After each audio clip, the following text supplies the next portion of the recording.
আসসালামু আলাইকুম, সবাইকে স্বাগতম আমার YouTube channel basic health and লাইফস্টাইলে। আজকে আলোচনা করব কিভাবে আমরা হার্ট সতেজ রাখতে পারি। হার্ট সতেজ রাখতে প্রয়োজন খাদ্যাভ্যাসে 5টি পরিবর্তন। বিজ্ঞানীরা বলছেন খাদ্যাভ্যাসে মাত্র 5টি পরিবর্তন এনে হৃদরোগ ও স্ট্রোক থেকে আমরা নিজেদের রক্ষা করতে পারি। কিন্তু প্রশ্ন হচ্ছে খাবার দাবারের বেলায় কী ধরনের পরিবর্তন আনতে হবে। চলুন দেখে নেওয়া যাক। 1. বেশি করে আঁশযুক্ত খাবার খান। যেসব খাবারে প্রচুর পরিমাণে ফাইবার বা আঁশ আছে সেসব খাবার খাবেন। এসব খাবারের কারণে শরীরে স্বাস্থ্যকর ব্যাকটেরিয়া তৈরি হয়। কোলেস্টেরলের মাত্রা নিয়ন্ত্রণের মধ্যে রাখতে সাহায্য করে এই ব্যাকটেরিয়া। বেশি আঁশ আছে এরকম সবজির মধ্যে রয়েছে শিম ও মটরশুঁটি জাতীয় সবজি, কালাই ও ডাল জাতীয় শস্য ও ফলমূল। আলু এবং শেকড় জাতীয় সবজি খোসা সহ রান্না করলে সেগুলো থেকেও প্রচুর আঁশ পাওয়া যায়। এছাড়া হোল গ্রেন, আটা রুটি এবং বাদামি চাল খেতে পারেন, এতে প্রচুর পরিমাণে আঁশ আছে। 2. স্যাচুরেটেড ফ্যাট বা জমাট বাঁধা চর্বি জাতীয় খাবার কমিয়ে ফেলুন। যেসব খাবারে বেশি স্যাচুরেটেড ফ্যাট বা জমাট বাঁধা চর্বি থাকে সেসব খাবার খেলে শরীরে কোলেস্টেরলের মাত্রা বেড়ে যায়, এর ফলে বেড়ে যায় হৃদরোগের ঝুঁকিও।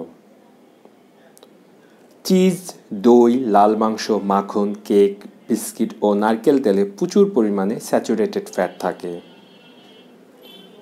হৃদরোগ প্রতিরোধ করতে হলে স্যাচুরেটেড নয় এমন চর্বি ধরনের খাবার খেতে হবে। এসব খাবারের মধ্যে রয়েছে তেল সমৃদ্ধ মাছ, বাদাম ও বীজ, অলিভ, সানফ্লাওয়ার, কর্ন এবং ওয়ালনাট তেল দিয়ে রান্না করা খাবার। দুধের বেলায় দুধ থেকে চর্বি সরিয়ে নিয়ে দুধ খেতে হবে। নিশ্চিত করতে হবে খাবারে যাতে বাইরে থেকে চিনি মেশানো না থাকে। লাল মাংসের বদলে খেতে হবে মুরগির মাংস। মুরগির চামড়া তুলে ফেলে দিন। গরুর মাংস খেলে তার উপরে থেকে চর্বি ফেলে দিয়ে রান্না করতে হবে। 3. লবণকে বিদায় জানান। লবণ বেশি খেলে শরীরে রক্তচাপ বেড়ে যায়, এর ফলে বৃদ্ধি পায় হৃদরোগ ও স্ট্রোকের ঝুঁকি। দিনে সর্বোচ্চ 6 গ্রাম 1 চা চামচের পরিমাণ লবণ খাওয়া যেতে পারে। লবণ কম বেশি খাওয়া একটি অভ্যাসের ব্যাপার। লবণ যত কম খাওয়া হবে তার চাহিদাও তত কমে যাবে।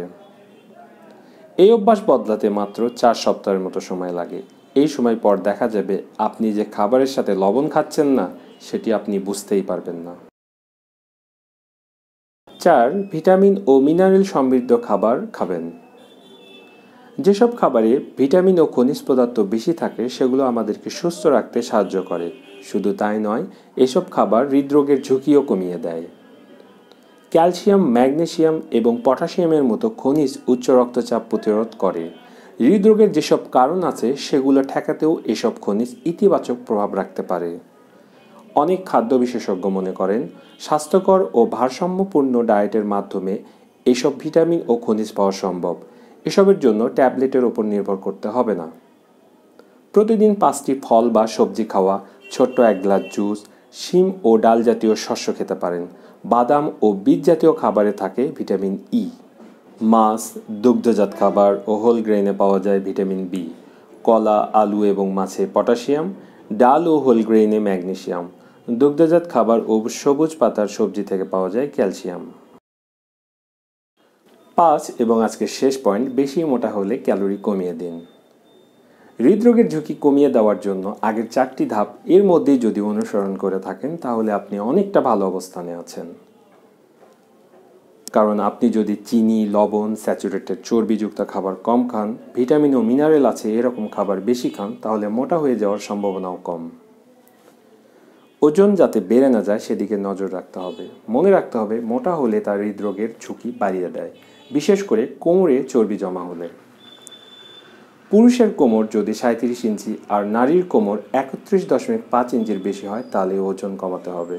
ক্যালোরি গ্রহণের পরিমাণ কমিয়ে ওজন নিয়ন্ত্রণ করা সম্ভব। আশা করি আজকের ভিডিওটি আপনাদের উপকারে আসবে। এখন পর্যন্ত যারা আমার চ্যানেলটি সাবস্ক্রাইব করেননি প্লিজ সাবস্ক্রাইব করে পাশে থাকা বেল আইকনটি প্রেস করে দিন। পরবর্তী ভিডিওতে দেখা হবে। সবাই ভালো থাকুন। আল্লাহ হাফেজ।